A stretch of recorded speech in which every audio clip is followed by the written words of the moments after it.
What's the difference? Because we're talking about two. Because R. Kelly wrote "Age ain't nothing but a number." I mean, he said, but no. Listen to this. No, I'm not gonna allow that, because "Age ain't nothing but a number" got played on every syndicated radio show without incident. So we didn't have an issue with it at the time. So now we had no. Tell me what the difference. I don't see any difference. I'm still gonna tell you what the difference is, because at the time we also didn't know, when he wrote the song and she was singing it, that he was trying to marry her and have a baby with her. So now it takes on a different connotation when you hear a lyric that says, "Here I am, there you are. Your eyes are calling me to your heart. All you got to do is knock. I'll let you in, and we'll feel the passion that flows within. I don't mean to be bold, but I gotta let you know I got a thing for you and can't let go." Hold on, that's just one. Wait a minute. This one that sounds like a love song to me. That could be an Isley Brothers song. But just the next line is "Age ain't nothing but a number." Age ain't nothing but a number. Throwing down ain't nothing but a thing.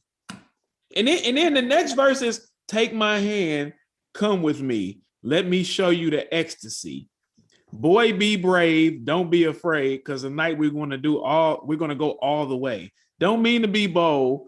Gotta let you know I got a thing for you, and I can't let go." I mean, come on now. Just change the boy. Like, I mean, clearly he wrote the song. So it's not like he was just like, I think this would be a cool one. That's something that he was doing. So again, where I'm asking you about the accusations of the. So then let me ask you this. Okay, fair. Y'all talk. Do we still watch the Cosby Show? I do. I'm really why? If we're saying we're gonna cancel R. Kelly because of his actions, but somehow we're still gonna rock out with Michael Jackson, and we're still running the Cosby Show. Tell me how. Okay, I never said I was canceling R. Kelly. I'd never said that. I told you I banged him. I play him in the car. If you want to listen to him, great, but I just don't fuck with him no more. So he don't. I do. Shoot, what you call? But you have to explain to me. Explain to me how you make the distinction between R. Kelly and Michael Jackson, Gerald. Yeah. Michael Jackson, while I do think that he may possibly, this is going to catch a lot of flack based on what I saw, while I do think he very well may be guilty as well, he very well, and then he could not be, but based on what I kind of know, I think there's a possibility he may have touched some young boys, which I absolutely do not condone. Do I like cringe a little bit when a song comes on? Yes, but Thriller don't have nothing to do with that. Billie Jean don't have nothing to do with that. Beat It don't have nothing to do with that.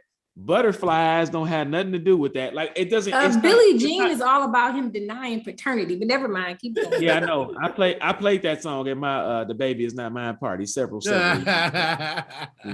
I sure did. It's a classic. I love it. Anyway, the point I'm trying to make is you can listen to his music and not associate what he is saying in those songs with what he is alleged to have done. You listen to R. Kelly's music and you associate the lyrics with what he is also alleged to have done, because it goes kind of hand in hand with it. That's the difference. Now, to your point about the Cosby Show, why can I still watch the Cosby Show? Because Bill Cosby wasn't preying on 12, 13, 14, 15-year-olds. I take objection to that, and I'm going to say very clearly, I think because Bill Cosby was convicted, so we'll go with what they were able to prove. I feel like the victims in Bill Cosby case and the alleged victims in R. Kelly's case are the same. You're a 13-year-old girl, you can't consent, and you're a grown woman who's drugged and has lost consciousness, you also cannot consent. They are one and the same to me. Okay, so, and I'm gonna let you talk too, Freeze, but a grown ass woman, I'm gonna throw that in there, who gets invited. I'm not saying this was every situation in the Bill Cosby trial and so on and so forth, but if I invite a grown woman to my hotel room or my residence at 2:30 a.m., 3 o'clock a.m., then a grown woman has the wherewithal or the sense to say, you know what? I don't want to go over there this late because there's a possibility that this gentleman may be expecting some sort of sexual interaction. And if I'm not interested in partaking in said sexual interaction, then maybe, just maybe, I should stay my ass at the crib. Now, if I do choose to go, I'm not saying that I'm consenting to sexual action taking place, but I am probably aware that that might be something that he's looking for. Yeah. A 13-year-old, 12-year-old, their mind is not to the point where they can make those types of decisions. They can't make that type of discernment. They're easily swayed by adults, and they're easily swayed by trying to be what's the word? Not accepted. They want to be accepted. So they will do things that they may not feel is right, or maybe they've been told that that's not correct, but they want to be accepted, so they do it anyway. If you 35 and your ass want to be accepted, shit, that's on you. Like, go get a puppy. So, ladies and gentlemen, what you have just heard is a rendition of Blame the Victim. There's no scenario. That's exactly what you did. There is no scenario to which someone comes to an apartment or a house or wherever at 2 a.m. or 2 p.m. and the assumption is I may be drugged with a Quaalude and sexually assaulted when I am out of a consciousness and cannot consent. Those two things are not connected. Me coming there, you may be asking me for sex. I did not say that. He didn't say that. I did not say that you should arrive, that you, by arriving at said room, means that you are consenting to being drugged and sexually assaulted. What you said was, if you go over there, you know there's a possibility he is going to want sex. And so you don't want to do that. You should stay your ass home, is what I heard you say. I did say that. And that may be true, but him wanting sex and you being willing to give sex is a consenting activity that happens between adults. Him drugging you and taking it is a very different thing. I totally agree. And you don't assume the risk that that's going to happen just because you go at 1 a.m. There's no assumption of risk that I'm going to get drugged.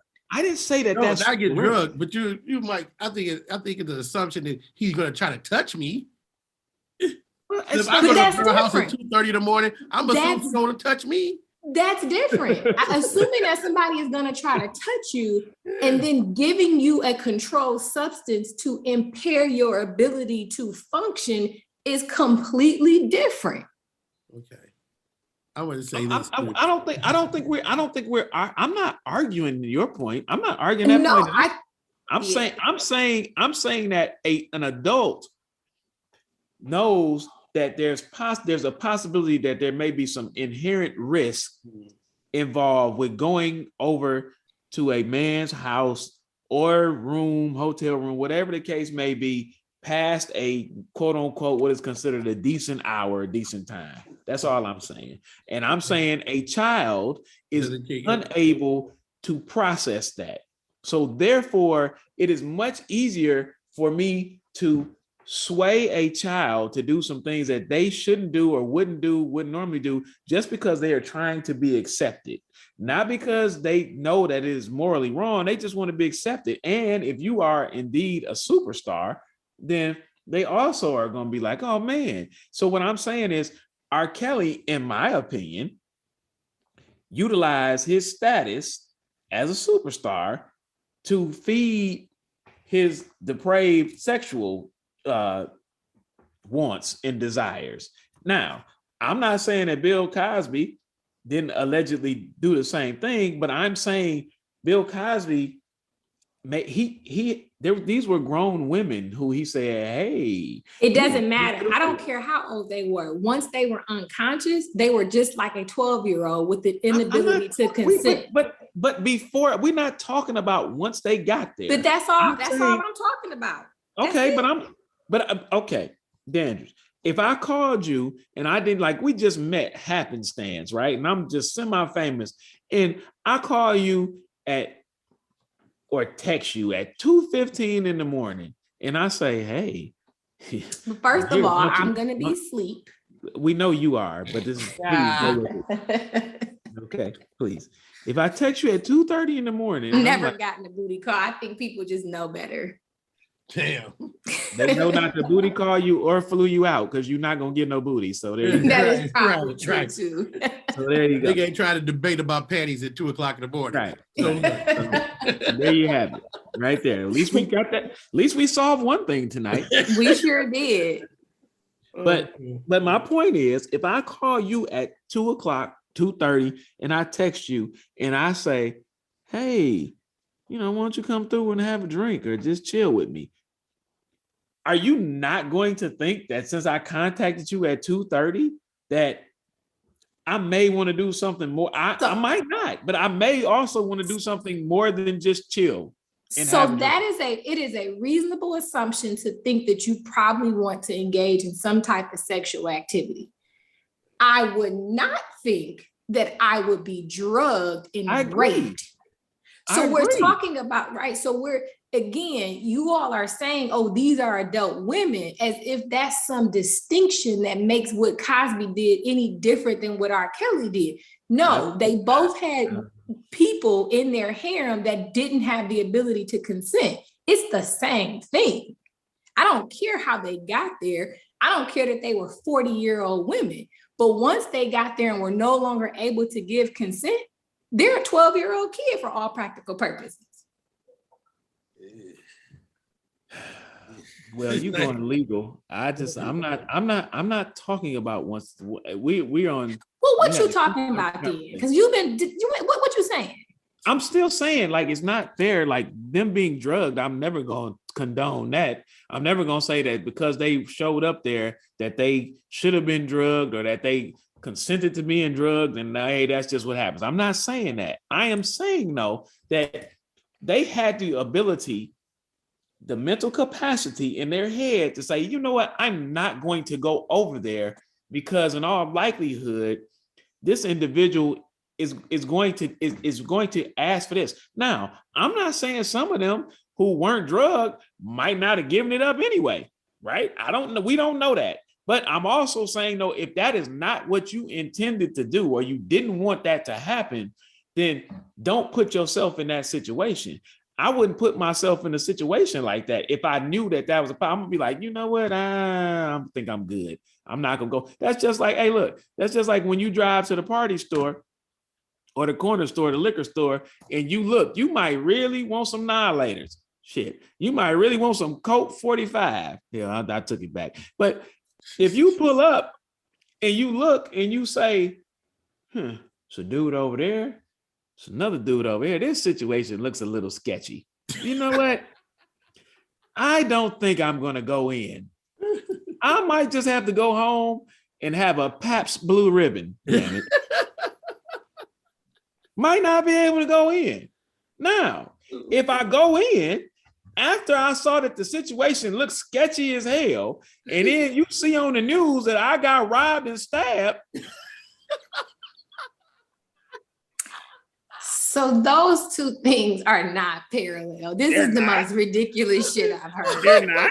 Those two things are not parallel. No, they are not. Okay.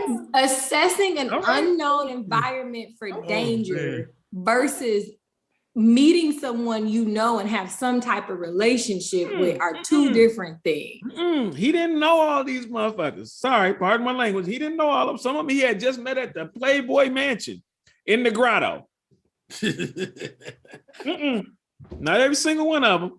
But let's get back to Robert because building the pudding pops is a whole nother conversation. You know what I'm saying? So anyway, let's get back to Robert. Oh God!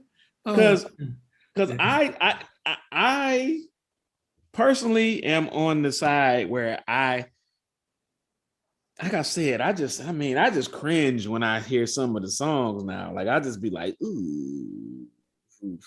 They have good memories to me though, man. I don't think about what he was in terms like I said before. Music is an art.